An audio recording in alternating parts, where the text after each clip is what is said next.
بسم الله الرحمن الرحيم الحمد لله رب العالمين الرحمن الرحيم مالك يوم الدين وبه نستعين على أمور الدنيا والدين وصلى اللهم وسلم وبارك على نبينا محمد وعلى آله وصحبه وسلم أجمعين. أما بعد، اللهم رب اشرح لي صدري ويسر لي أمري واحلل عقدة لساني يفقه قولي برحمتك يا أرحم الراحمين. walaalayaal, waa maalnimo isniina. taariikhdu waxay ku beegan tahay 14 bisha 8aad 2022, dhanka kalena waa 27 bisha 7aad 1445 oo hijriga ah. allahu tabaaraka wa tacaala hadduu ka raali noqdo, waxaan halkan ku bilaabi doonaa risaalo kooban oo la yidhaahdo nawaaqid ulislaam. waana kitaabkii aynu ku ballaansanayn inaynu halkan ku aqrino biidni illaahi tabaaraka wa tacaala. ilahay waxaan ka baryaynaa inuu ilaahay noo fududeeyo kitaabka bilowgiisa ilaa dhammaadkiisana nabad iyo caafimaad inuu ilaahay nagu gaarsiiyo tabaaraka wa tacaala. waxaan kaloo ilaahay ka baryaynaa inuu kitaabka inoo fududeeyo, inuu inoo fududeeyo fahamkiisa, garashadiisa iyo ku dhaqankiisa, intuba inuu ilaahay inoo fududeeyo tabaaraka wa tacaala. waxaan kaloo ilaahay ka baryaynaa kitaabka barashadiisu in ilaahay tabaaraka wa tacaala ikhlaas nooga dhigo iyo camal isaga dartii aynu u samaynayno, oonan ka dhigin ilaahay tabaaraka wa tacaala camal loo sameeyey ujeedooyin gaara loo sameeyey, laakiin ilaahay nooga dhigo camal aan diintiisa ku ilaalinayno kuna xifdinayno, annagoon ka lahayn ujeedooyin gaar ah ama ujeedooyin siyaasadeed, laakiin ujeeddadeennu ilaahay ka dhigo midaan xaqa ku caddaynayno biidni illaahi tabaaraka wa tacaala. risaaladan waxaa qoray sheekh maxamed ibn cabdilwahaab. hase yeeshee maanta waxaan ka hadli doonaa biidni illaahi tabaaraka wa tacaala saddex qodob oo ay muhim tahay in laga hadlo. saddexdaa baanan ka hormarinaynaa kitaabka ka hor intaanan gudagelin biidni illaahi tabaaraka wa tacaala. saddexdan qodob waxay kala yihiin: waa maxay gaalnimo iyo gaalaysiin, sidee baa dadka loo gaalaysiiyaa, maxaa shardi u ah. waa midda koowaad. masalada labaad oon tilmaami doono waxaa ka mid ah oo aan halkan insha allahu tabaaraka wa tacaala uga hadli doono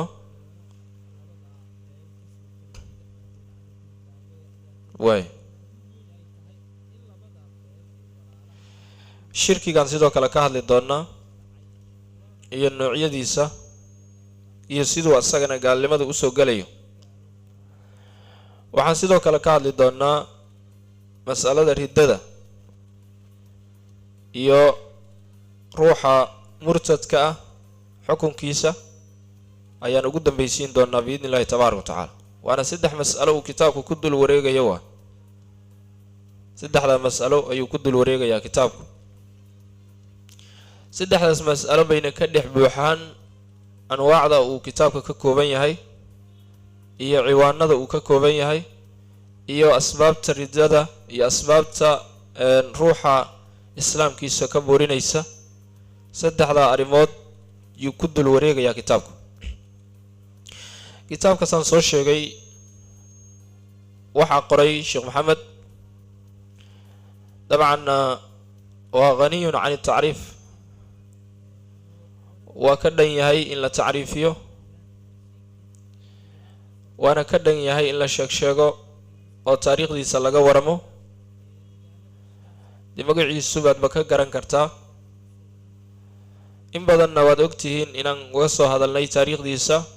kutubtii hore ee aynu sheekha ka soo marnay marka uma malaynayo taariikh dheer inuu sheekha nooga baahaya inaan ka sheekayno aynu ka gudbaynaa mas'alada kitaabku ka hadli doono waa mas'alo aada u weyn kana weyn masaa-isha kale oo diinteena islaamka ah waa mas'alo ay culimmadu u yaqaanaan mas'alatu asmaa wal axkaam mas'alatu asmaa wal axkaam oo macnaheedu yahay magacee la siinayaa qofka ma muslim mujrim munaafiq mushrik murtad magacee loo bixinayaa tiimbara noocee baana ruuxa lagu dhufanaya ruuxa hadba magaca loo bixinayo waxay ku xiran tahay hadba asaga qoomka uu yahay iyo camalka uu samaynayo ayay ku xirnaanaysaa hadduu muslim yahay islaamnimadiisa wax burinayana uusan la imaanin waxaa loo bixinayaa magaca islaam waa muslim walow dunuubta qaarba ha ku dul wareege marba hadduunan wax islaamnimadiisa burinayo uusan ku dhacaynin dee waa muslim laakiin hadduu yahay munaafiq ama mujrim hadba ruuxa waxay ku xirnaanaysaa magaca loo bixinayo ficilkiisa iyo camalkiisa iyo waxa lagu arko oo ka muuqda ayaa xukunku noqonaya ama magacu noqonaya qof kastoo magacyada midkood ku tiimbaraysanna ama uu ku tiimbareeyo sharcigu xukunku uu yeelanayo qaab dhaqankiisa unbay ku xirnaan doontaa biidni illaahi tabaaraka wa tacaala waxaa xukminaya qofka ee ku xukumaya ama gaalnimo ama mujrim ama mushrik ama munaafiq iyo wixii la mid ah murtad magacyada waxa bixinaya waa islaamka wey waa sharcigeenna qowmiyad gaar ah ama qolo gaar ah khaas kuma ah qof gaarana khaas kuma ah waa magac sharcigeennu bixiyey wey waa magacyo iyo asmaa yacni wax weeyaan sharcigu bixiyey wey oo dhanna looga leexan karin sooma aan aqbalaynin qabyaalad aan aqbalaynin aanan aqbalaynin aqoon iyo waan aqaanaa iyo waa sidaas aan aqbalaynin oo ruuxa sharcigu waxyaabihii uu sheegay ku dhaca wax ka mid ah ama waxa keensanayay gaalnimada ama waxa keensanayay inuu ridoobo ama waxa keensanayay inuu munaafiq noqdo ama mujrim noqdo ama mushrik noqdo wixii keensanaya ruuxa markuu ku dhaco dee islaamka qaabku ula hadlay baa loola hadlayaayo waxaa leeyahay ruuxaasi waa sidaas magac gaara uma aadan bixin marka waxaa keliyood ku tilmaamtay magaca uu sharciga markaa ku tilmaamay u bixiyey baad adiguna u bixiso marka walaalayaal kitaabka maadaama uu ka hadlayo islaamka ama islaam buray iyo gaalnimo lagu dhacay waxaa muhiim ah inaan wax ka tilmaamno waa maxay gaalnimo sooma haddiiba la yidhi waxaa qofka hadduu saas buu noqon oo saas buu noqon waxaa muhiima marka ruuxa inuu kala fahmi karo maxaa gaalnimo ah sooma goormeesa gaal lagu dhahaya luuqadana maxaa loo yaqaanaa luuqadda carabiga ah ilaa marmarka qaarkood baa laisugu soo dhex dhuuntaaye dad bayba dhaqan u tahay inay luuqadda carabiga iska daliishadaane yaa oo ku jawxaariyaane xagga luuqadana maxaa loo yaqaanaa xagga sharciguna maxaa loo yaqaanaa mas'alada kufriga ama gaalnimada xagga luuqada marka loo eego alkufru lughatan altaqdiyatu lishay والسطر له ثم كأنه تقضية منه على حق الله تبارك وتعالى، وفلان كفر نعمة الله إذا سترها فلم يشكرها. معناه وحوي حق اللوقضة والتغضية للشيء، والشيء للدوغوي، والسطر له أمل قريه، والشيء للدوغي ومعنى الكفر ووحل الدوغي، والسطر له يوحل قريي. معناه هذا وحل قوضا روحا وحو قرينيا، وكأنه تقضية منه على حق الله تبارك وتعالى. إلهي حقي سو قريي، حق إلهي اللهاب قريي وديدي وكهر يمد، تاسبا لقود بقيا ما دام يعني حق اللوقض أي تهي شيء لقريي أما للدوغي. شرعي وحو كسو قال يا مرك إلهي حقي سو الدوغت وتقريسو، وسيدا أديقو يريو كلي فلان كفر نعمة الله، إلهي نعمتي سو كو قالوا بي، ومعنى إلهي نعمتي سو ديدي واي أقريي وأستري فلم يشكرها مونا كشكرين. أصل كوحوي يدل على السطر والتغضية، ووحن كتوصية وحل قريي يوحل الدوغي، نعم لقريي نعم لقى أبال دعي. روح إلهي تبارك وتعالى وحسيي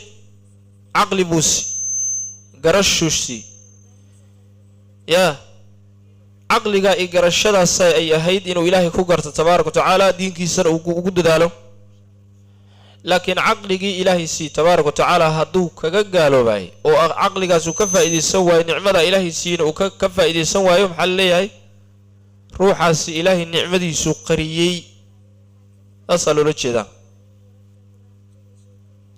marka waa duugay waay ilaahay nicmadiisu duugay oo qariyay saasa laga wada ooma sharcigu waana ogtahayo di aayad quraan baba ku soo aroortay duugistaas. hadda marba beeralayda loo isticmaalaa soo beeralaydu markay abuurka duugayaan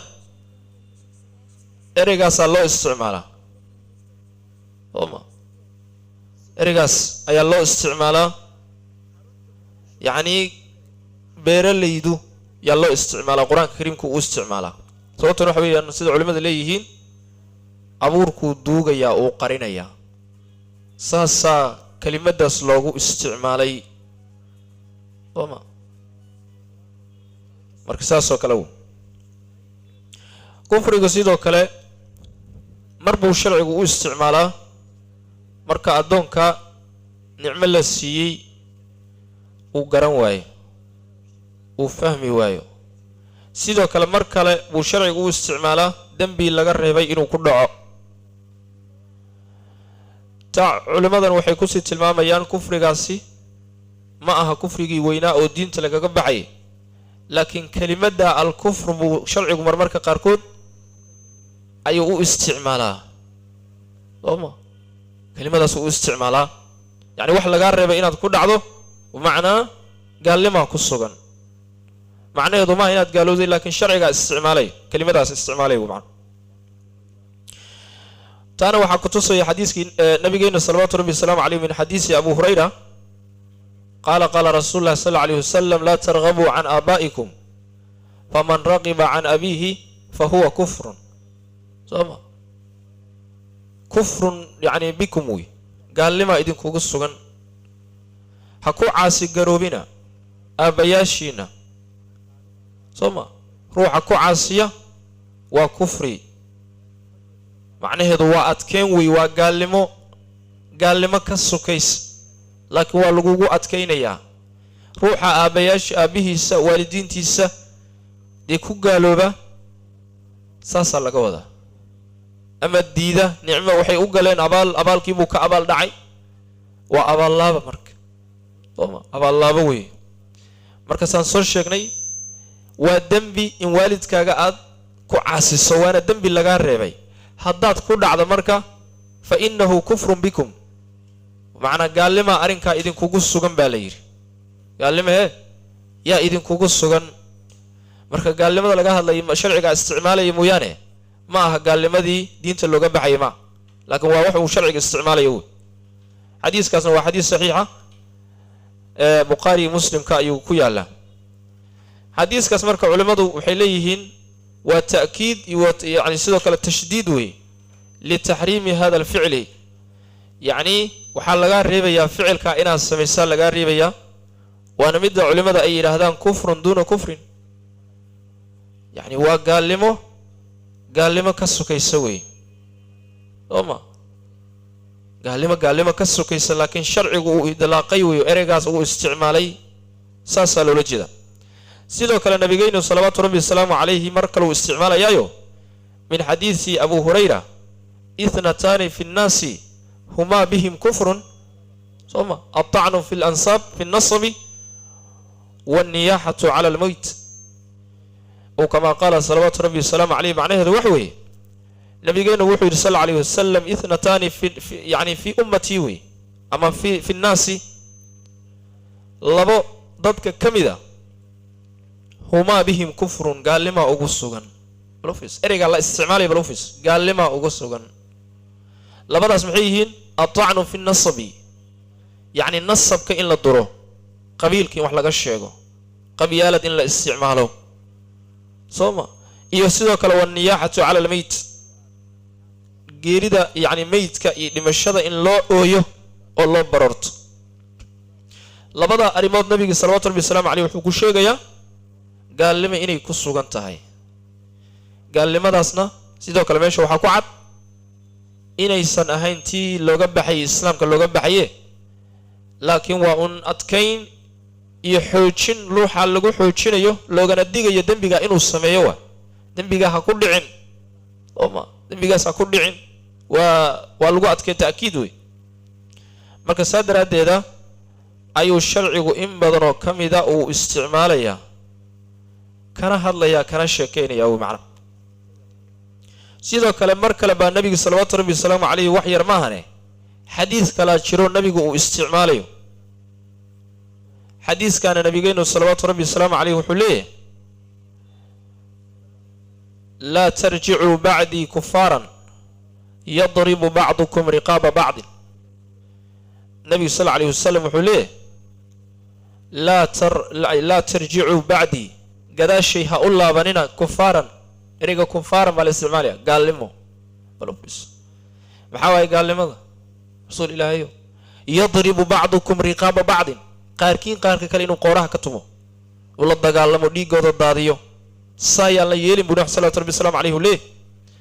marka ereyga uu isticmaalaya nabiga salawatu rabbi wasalaamu calayhi markaana waa kufaarantaa nabiga sal alay wasalam uu isticmaalaya markaana maxaa laga wadaa waa ahlu kabaa'ir ha noqonina oo dembiyadaas waaweyn inaad dhiiggiinu daadisaan yaa oo aad waxaad samaysaan ha ku dhicina iska ilaaliya iska jira saasaa loola jeeda marka kelimadaas alkufri qaabkaasaan uga tegaynaa iyo gaalnimo waxaan markaa u gudagelaynaa waa maxay shirki hadda shirkigu waa laga dharagsan yahay sooma laakiin haddii warka la soo koobo sida uu soo koobay sheikhulislaam ibnu taymiya shirkigu wuxuu leeyahay ihbaatu shariikin lilah fii bacdi maa yakhtasu bih yacni waa in aad sugto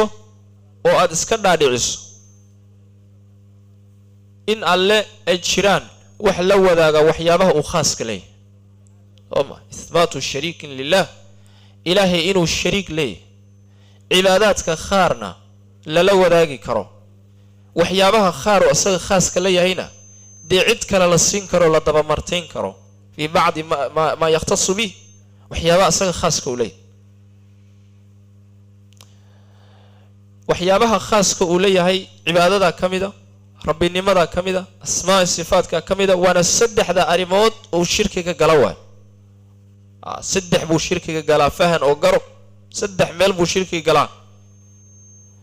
أما كوجود يعني حويان وكنت تعلقيا شرك في الألوهية شرك في الربوبية يصير كلا شرك في الأسماء والصفات إله نمو عباده دنك عبادة إنه شركي كاغلو دنك مامولك رب النمدا أسماء الصفاتك حديث عادي الله كلا قادنا حداد الله تبارك وتعالى عبادتي السا أمودنا عد كلا أدول لحس شركي باكو عادي ثم صلاتي صومكي دعادي نذركي قورعي وعباده عباده ووحك السوء إلهي تشعليه تبارك وتعالى السمين هذا وأدون كان لقوا أدون سنة إنه السمين للدنيا وحاسي بعد أدوك واحد ترميه إلهي إيو إلهي إيو هذا دارنا يسنعد كلا تكون دارته أو إلهي كل ما نسى والصحوة أمين سنتهي إن إلهي اللي تبارك وتعالى دارتان عبادتان الدعاء النذر كان وحنا نواد أمين سنت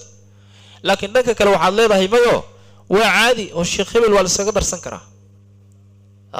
إلهي الرسولك والسكده كرا لما الله رسولك إلهي والرسولك واتنا ونقانا فضلك أيو ليه إن أسكتير هذا أسكفه ضيسته وحيابها الشرك يكوكوري دي كوكتاو هدان لك كلا شرك في الربوية هدان الله تبارك وتعالى ما ملك أولها كوريجس ونوريجس مخلوقيس دي الشرك بعد أتكون عيسى أما sidoo kale waxyaabaha ilaahay tabaaraka tacaala uu khaaska leeyahay sida abuurka oo kale haddaad aaminsan tahay cidaan alla ahayn inay wax abuuri karto cidaan alla ahayn inay wax dili karto cidaan alla ahayn inay wax nooleyn karto koomka maamulkiisa cidaan alla ahayn inay wax kala wado usasma haddaad siisood yani arrimahaasi u leexiso shirkun fi rububiyya iyaduna waxaad ku dhacday shirki baad ku dhacday waa gaalnimo usasma وقالمو marka way kala duwan tahay tii aan soo sheegaynay iyo tan soo socota iyo tan way kala duwanaan doonaan ridada iyo shirkiga sidoo kale way kala duwanaan doonaan marka cibaadadaas inaad ilaahay tabaaraka tacaala cidaan ahayn u leexiso asmaa wa sifaat magacyada Allah tabaaraka tacaala uu leeyahay ama nabigiisa uu u bixiyay ama asagu isku sheegay isku magacaabay haddaad dhanka kale u leexiso ama magac kale adigu aad la gaar tahay ilaahay aad ula baxday shirki baad ku dhacday shirkun fil asmaa was sifaat sifa uusan isku sheegin baad ku sheegaysaa magac uusan ilaahay isku sheegin oo isku tilmaamay baad ku tilmaamaysaa adigu baaba ula baxayaba haddaad xaaladda ku dhacdana dee shirki baad ku dhacday gaalnimaad ku dhacday wixii uu isku tilmaamay ku tilmaam wuxuu nabigiisa ku tilmaamay ku tilmaam asaga nooga aqoon badan naftiisa ilaahay tabaaraka tacaala waxa ku quruxsan oo ku haboon oo uu jecel yahay in loogu yeerana dee wuxuu asagu isugu yeeray oo quraankiisa ku qoran oo sunnada ku qoran 99 magac uu leeyahay in kale ka sii badan waa leeyahay in la sheegay inaan la sheeginba inta la sheegay oo cilmigu nagu soo gaaray yaynu qaadanayna intaan soo gaarin inaan isjawxaarino anagu ammaan gooni aan sameysano oo ilaahay ku ammaano oo ama nabigiisa ku ammaanay waa shirki marka waxyaabaha soo dhan baa kamid waxa marka su'aal mudan waxyaabaha maxay yihiin waxyaabaha fududeynay ruuxa inuu shirki ku dhaco waxyaabaha fududeynay saddex ba asal u ah ومدة كوبادة الصالحين تأي علماء إن لقوا حد قدبه الله سيو أود ديريا وحكروا كم إذا سيدو كلا وحبا سيسيغا والروح اسكنا دعي عدان الله هين إني وحود لمي كرتو أما يحسين كرتو يحتري كرتو وحكروا سيدو كلا كم إذا وحا أي علماء يقانان يعني شرك التشريع تنسى كم إذا أدان وحير كلا قادنا الغلو في الصالحين والشرك waxyaabaha shirkiga kuu fududaynaya inay ka mid tahay markaad saalixiinta ku xadgudubto oo aad ku saamowdo culimada ku saamowdo jacaylkooda intuu kaa tambato heer aad gaarsiiso ilaahnimo ah oo ay wax tari karaan oo ilaahay kaaga shafiici karaan oo adigoo adduunka joogo caruur aad weydiisan karto ayagoo mar hore dhinta oo ilaahay kuu weydiin karaan waxaad rabto saas inaad aaminto wey awood dheeri aad siiso waqtiyo la soo booqda aad u samayso waqtiyo wax la weydiista aad u samayso oo tiraahdo haddii wax laga sheego waa la dhiman oo balaaya kugu dhacaysa awood dheeri ah awoodihii ilaahay lahaa tabaaraka tacaala wax ka mid ah haddaad culimadii siiso oo bini aadamnimadii aad ka saarto heer ilaahnimo aad gaarsiisaay waa waxyaabaha shirkiga kuu fududaynaya inaad ku dhacdo oo mushrik inaad noqoto kuu fududaynayo sidoo kale ruuxa inuu wax baasaystaba wax allaala wuxuu u arkaba iska baasaysto waxyaabaha qaarkood uu leeyahay waxaan waxbay taraan iyadoon la xaqiijinin sooma ayaamaha maalmaha qaarkood uu ku saamoobo xayawaanada qaarkood uu ku saamoobo bilaha qaarkood uu ku saamoobo yidhaahdo bilahan yacni waxa weeyaan lama guursaday iyo wixii la mid ah iska baasayso iska dhex arkaba dee ilaahay baa wax tarta wax dhibta sooma dhibaatada kuu keeni karta xanuunka kuu keeni kara dhimashada iyo geerida kuu keeni kara laakiin waxyaabo kale oo ilaahay ka soo haray markaad aaminsan tahay inay wax ku tari karaan ama waxay kuu dhimi karaan waa markuu shirkigu kuu fududaanayo markaas wey waana markaad gaaloobayso shirkiga aad ku dhacayso markaa asaga iska ilaali wey macna iska ilaali ilaahay asaga wax ku tara waxna ku dhimi kara ku dili kara kuna noolayn kara kuna arsaaqi kara cid kale ha u aaminin waxa inay ku siin karto ha ku saamoomin arrimaha noocaas dad baaba dhibaatooyinka iska haystaan cibaadadoodu waa iska fiican tahay magacyada ilaahay iyo sifaadkiisa kuma xadgudbaan laakiin dhankaa ay baasaysigay ku xun yihiin wax kastaba iska baasaysanaysa wax kastaba iska baasaysanaysa waxaa sidoo kale masalada ugu weyn ee in la tilmaamo ay tahay shirku tashriic wax la yidhahdo jidaynta wax jidaynta iyo maamulka cidaan alla ahayn la siiyo waay dadkii hore waxay lahaan jireen mushrikiintii hore waxay lahaan jireen axbaar ruhbaan bay lahaan jireen culimo ooma wax u jidaysay wax ka qaataan ay ku saamoobaan bay lahaan jireen ooma balse hadda maxaa jira hadda waa la bedelayo baarlamaanaad sharci dejin sharci ilaalin iyo wixii la mid ah la sameeyey waay waxyaabaha marka la jidaynayo laleeyahay ummadda lagu maamulayaa oo ka soo haray ilaahay kitaabkiisa waa baatil wey waa wax shirki ah cid allaale ciddii samaysana waa mushrik ama intii ka qayb qaadato waa mushrikiin oo dhahaysa ilaahay tabaaraka wa tacaala kitaabkiisa kitaabaan ahayn baa talin kara sharcigiisa sharcigaan ahayn baa talin kara sooma waa mushrikiin ayagana ciddii aaminto ciddii iska soo dhaadhicisa ciddii yani waxa weyn u qololaysa oo wariye u ah way israacayaan wey isku xukun wey isku xukun kan wax ku xukumaya iyo kan ogol iyo kan ka qayb qaadanaya iyo kan buunbuuninaya inta waa mushrikiin iska ilaaliya waa qatar wey qatar cadiim waana wax lagu saamoobay hadda muslimiinta badankood dhibaato fara badan ay ka haysato wey waxyaabaha gaaladu u meerinayaan waxay isku arkaanba inay yani waxa ka aqli badan yihiin ka aqoon badan yihiin war waxba ma haystaan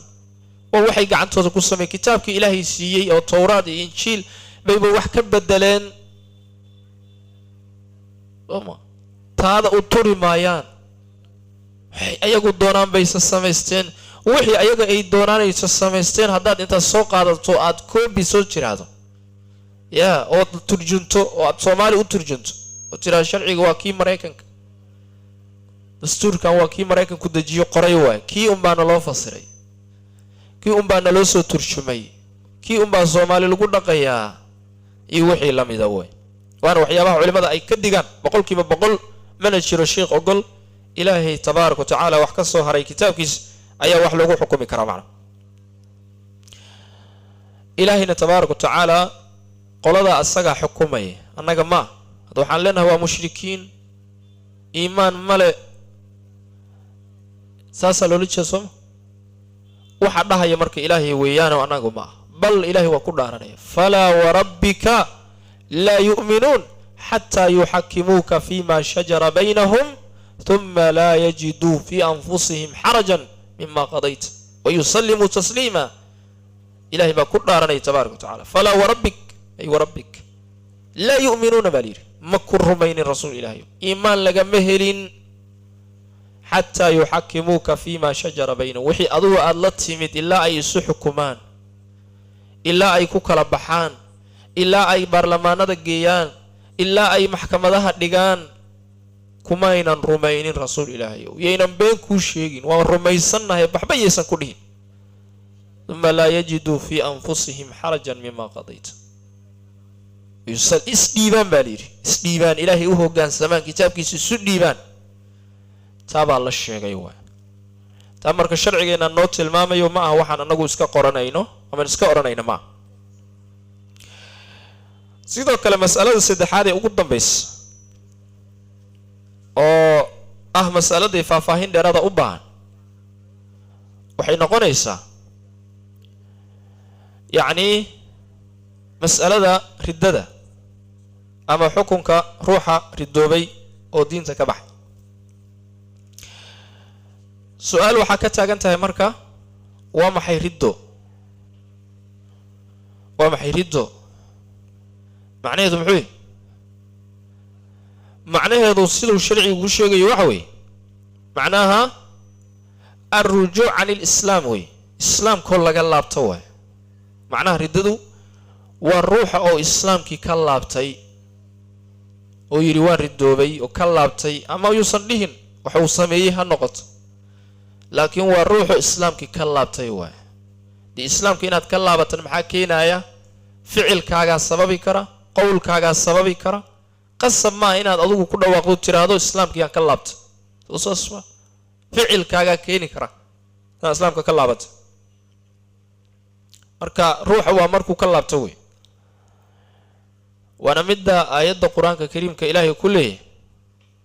ولا ترتدوا على أدباركم فتنقلبوا خاسرين والله قال الله بنك رسول هل لابانين بور الله تبارك وتعالى عربتينها كل لابانين جهليها كل لابانين قال لمضيها كل لابانين أو مركا فتنقلبوا خاسرين وضلابتان إذنكو خساري قصاروي مرك رددو روح إنه ردوبه وقصاري روح قصاري بوكمي ولا ميديا آيات كقرآن كريم كإن بدن بيكاد لنا كشكين يعني الروح دينتي سكلابته والصدا كل انت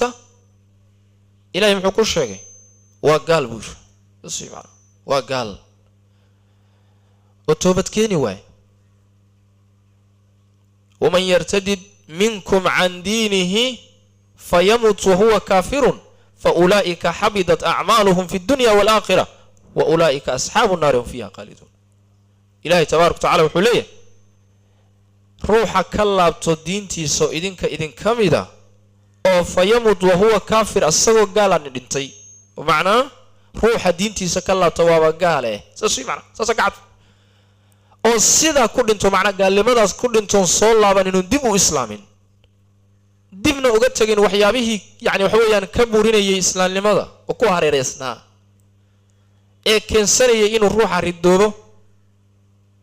waxyaabahaasna aanan ka tagin oo ka dhax bixin maxaa dhacay fa ulaa'ika habidat a'maluhum fi dunya wal aakhirah kuwaasi amalkooda waa buraya aakhira kaliya ma fi dunya adduunyada dhexdeeda xataa amalkaaga waa ku buraya mar allah la markii laga helo waxyaabihii keensanayay shuruudihii oo sanayay ina adigu tahay qofka asaga di amalkaagu saas buu ku burayba illa aad soo laabato toobadaadan iclaamiso maadaama lagugu fahmay sheekada saas ma amma haddaan lagugu fahmin adiga iyo rabbiga idin ka dhaxayso toobad keento soo laabato ilaahay tabaaraka ta'ala sida baad noqonaya وحصل الله بلن قال يا أولئك أصحاب النار وأولئك أصحاب النار هم فيها خالدون وأصحاب النار توي وأنا كواريان ضدك كواري كميدي بل وقال حيل قال وكواريا jahannamo ku waaray bal kan gaalka asaga ka darano xaqi buu fahmay waan sheegi doonaa soo wadnaa xaqi buu fahmay diintii buu fahmay aqeedada samayd buu fahmay haddana iskiiba uga baxay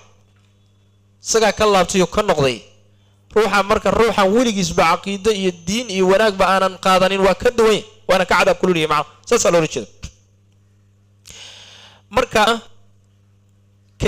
kadigniin laga digayo يعني حي المؤمنين تلوجد دي وي ولا ليه مايا ومن يرتد منكم أيها المؤمنون وي صوص اسمه يعني الروح رد مؤمنين دين تسكبحة ومعنى عن دينه فيموت وهو كافر ومعناها ولم يتب قبل الموت أنا توبة كينين لمشدي سكهر فأولئك حبدت أعمالهم قد حبدت أعمالهم عمل كودي وابري أي بدلت ويبرت الدنيا والآخرة اسكا إلالية وح سهلا ما هرددو آيات كقرآن الكريم كان إنبلا بيكشكيين معناه هذا الوانصر شكنيو والروح والله تو دينتي سكا الله تو شرعكم محو كيري آيات كقرآن كي حديث النبي قوي وحن نحن قرآن إلهي تبارك وتعالى وحوكلو آيات كيس قرآن كل يهي إن الذين ارتدوا على أدبارهم من بعد ما تبين لهم الهدى الشيطان سول لهم وأملى لهم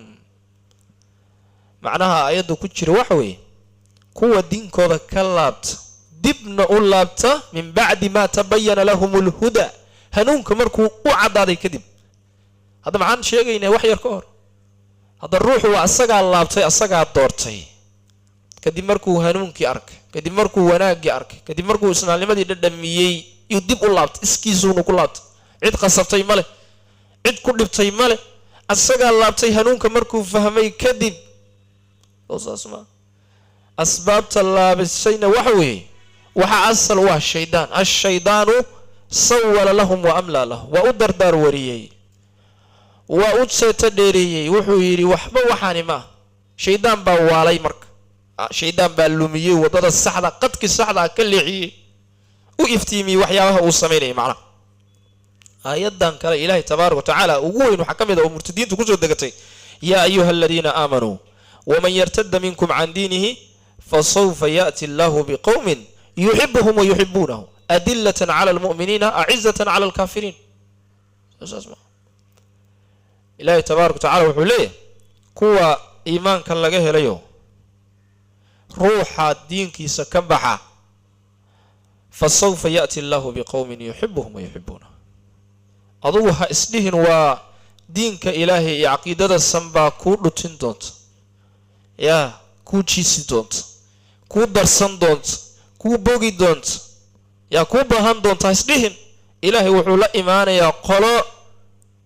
السجن الجعل يقول الجعل يهين تسمع قلاء نوع عاصو كالانتا يو إلهي تبارك وتعالى لا إيمانيا وي مركو وحال لغا قدق يا وحوي ومن يرتد منكم عن دينه يرجع عن دينه دين تسوك الله بنايا آيات كان وحي كدق يا رددا رددا كدق يا التحذير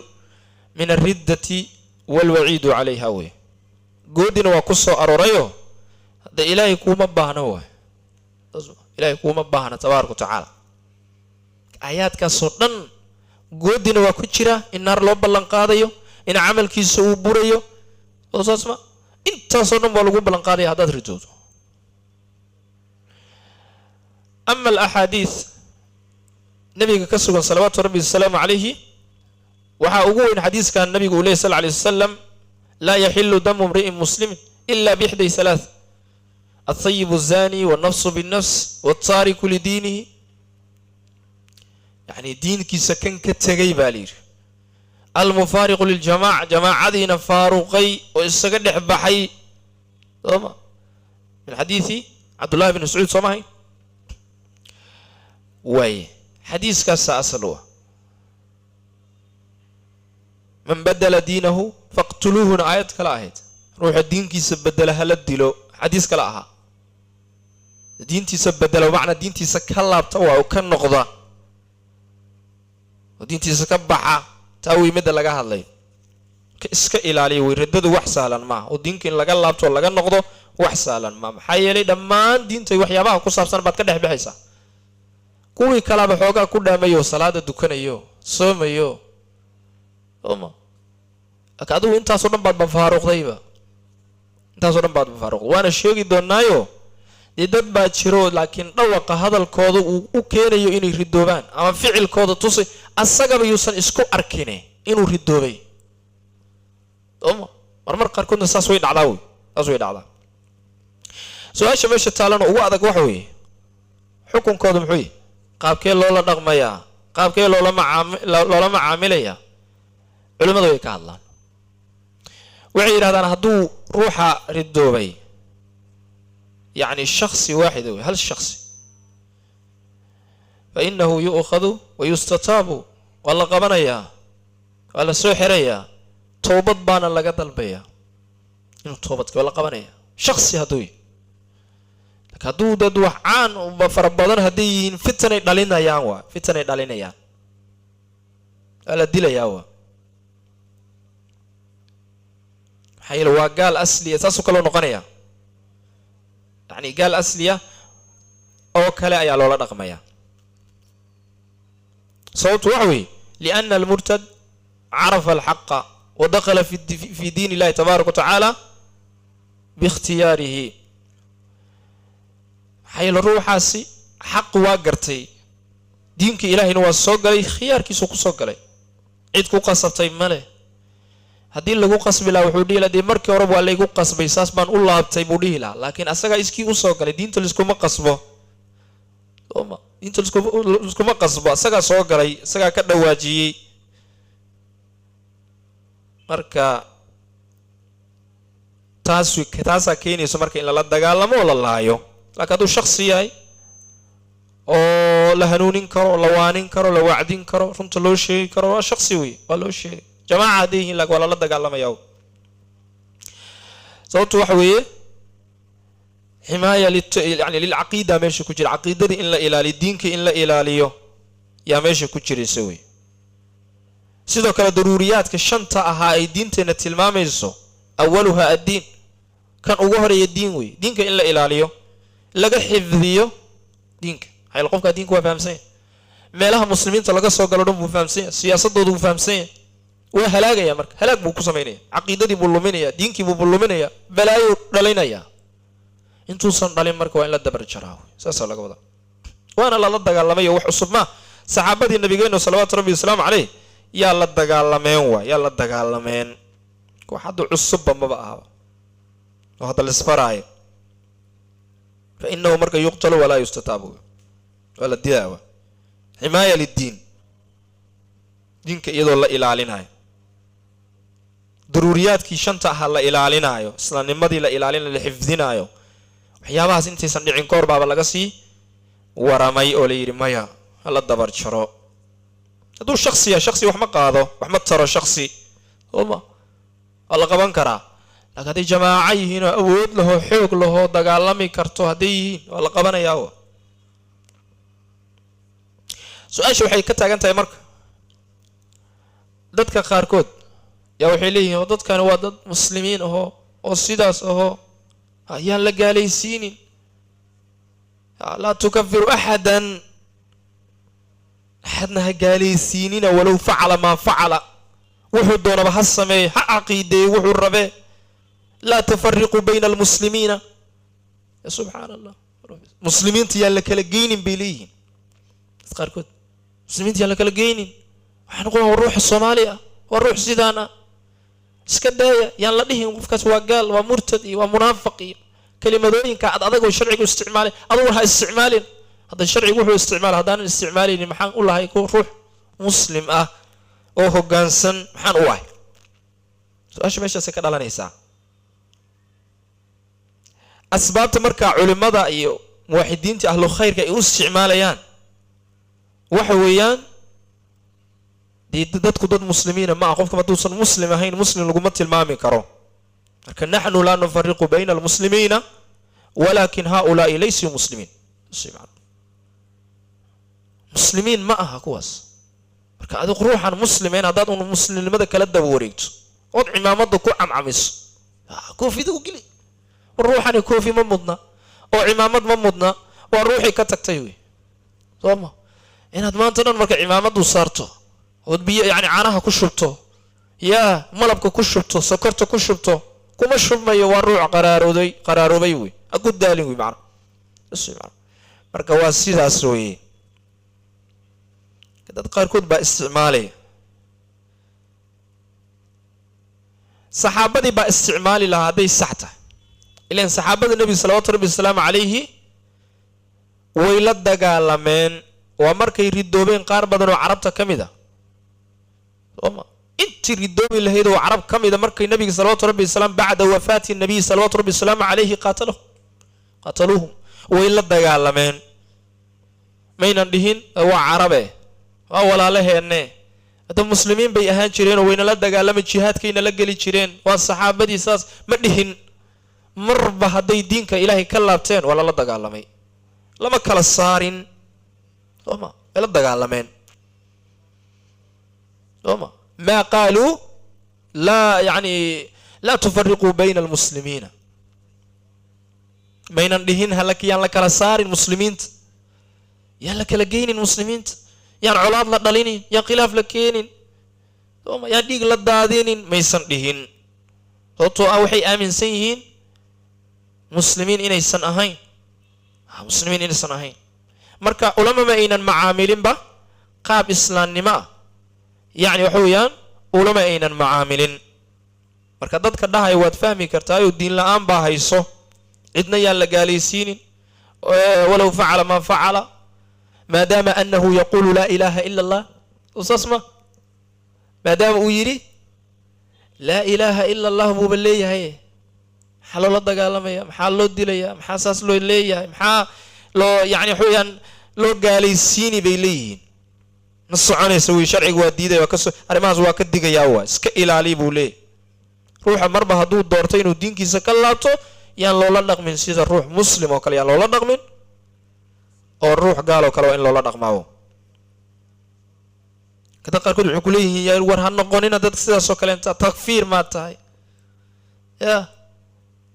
khawaarij miyaad tahay iyo wixii la mid ah magacyo qaab daran bay kuu bixinayaan waa iska ilaaliya marka xukunkoodu sidaas buu noqonayaa waa xukunkoodu sidaas buu noqonayaa munaasabadda waxa weeye diinkaaga ilaasho wey oo caqiidadaada ilaasho oo ilaahay tabaaraka watacaala wuxuu ku siiyey diin saafi ah oo barax tiran oo baraxla oo dhibla iyo ilaahay ku siiyey tabaaraka watacaala uma baahnid marka meelaha kale inaad ku dul wareegto yaa madaxyaha meelaha ku garaacato oo waxaad doonta iska sheegto maxaa yeele ruuxa muslimka ah waa ruux muslim ah oo aan wax walba samayn karin wax walba ku hadli karin oo xirxiran waaye wax iska ilaali kan iska ilaali diinkaagu bal waxyaabaha diinkaaga dhaawacay oo islaamnimadaada dhaawacay oo caqiidadaada dhaawacay inaad isaga tagtood ka fogaato wax ka fiican ma leh saas ma wax ka fiican ma jiro wey iska ilaaliya marka biidni illaahi tabaaraka watacaala oo yaan lagu dhicin dee haddaad ku dhacdana haddii aad ku dhacdo magaca lagu bixa ka xanaaqin adaa isku bixiyey saas ma magaca adaa isku bixiyey mooye cid kula soo doonatay ma leh cid ku dhihi lahaydna male mushrik laguma dheheen munaafiq laguma dheheen mujrim laguna dheh waxaasoo dhan adaa isku bixiyey adaa doortay adaa qaatay muslimkana wuxuu xaq ku yahay oo muslim ku yahay waxaa sharcigu uu kugu magacaabayo inuu kugu magacaabo cidna isagoon uga heebaysanaynin man lam yukafir ilkaafira aw shaka fii kufrihi yacni fa huwa kaafir ruuxa marka ruuxa gaal ah oo gaal haddaad dhihi weydo ood ka baqdo tiraada seen ilaahay waa muslime adiga maya muslim ka dhigay islaamnimada wixii ka saarayay buuba ku dhaqaaqay saas ma waxa riddada u keenayay oo mushrik inuu noqdo oo munaafiq noqdo wixii buuba kulansadayba axkaamtii buu kulansanayaa maxaa kuu diidaya inaad ku dhawaaqdo tiraada ruuxaasi waa gaal tiimbaraa ku dhufato maxaa diiday maya buu ku leeyahay maya waa soomaali waa sidaan waa sidaas waa walaalkay waa in adeerkay waa in abtigay waxaas ma dhihi karo qalad weeye iska daaya maadaama uu leeyahay laa ilaaha ila allah miswe intaasaa ku filan wixii kale ilaahay baa u qabaa ilaahay baa qalbigiisa daalacanaya maya ka jooga waxaas iska ilaaliya sax ilaahay qalbigiisa waa daalacanaya laakiin annagu waxaan xukminaynaa naxnu naxkumu dawaahir waxyaabaha muuqda ilaahay waxyaabaha qarsan isaga og waxa ruuxa ka muuqda lagu xukminaya hadday gaalnimo ka muuqato uu ku dhawaaqo uu ku hadlo uu sameeyo dooma waa gaal baa la dhihi ereygaasa lagula hadlaya asagaba hadoorab waxay doonaan ha u qarsanaadaan maadaama gaalnimadii wixii keensanayay uu ku dhawaaqay taa baa la dhahaya munaasabadda ujeedada kale waxa weeye kitaabka waxa loo sameeyey in la ilaaliyo diinkaaga waay islaamnimadaadana lagu dhowro lagu ilaaliyo qaladaadkana lagaa jiro intaasaa kitaabka loo qoray waay ee ujeedo kaloo ka dambayso hadda kitaabka loo akrinayaba maba jirtaba diinkaaga ilaasho fitanka sidoo kale maadaama ay soo bateenna dee maadaama dhalinyaradu maantu meelo fara badan isaga jiraan baraha bulshada isaga jiraan wixii la rabaa lagu hadlaa hadalka ruuxa in la ilaaliyo dhaqanka ruuxa in la ilaaliyana kitaabka waa ku socdaa ilaan maantu wax walba waa la iska fududeystaaye waa la iska hadlaaye waa la iska hadaaqaaye wax walba la iska sameeyaaye si diinkaaga loo ilaaliyo yaa ilaahay tabaaraka wa tacaala yuu kugu fududeynaya axkaamta diinkaaga kugu sheegaya culimadana kutubtooda ay kugu soo daawacayaan macna هذا وبالله التوفيق والله سبحانه وتعالى أعلم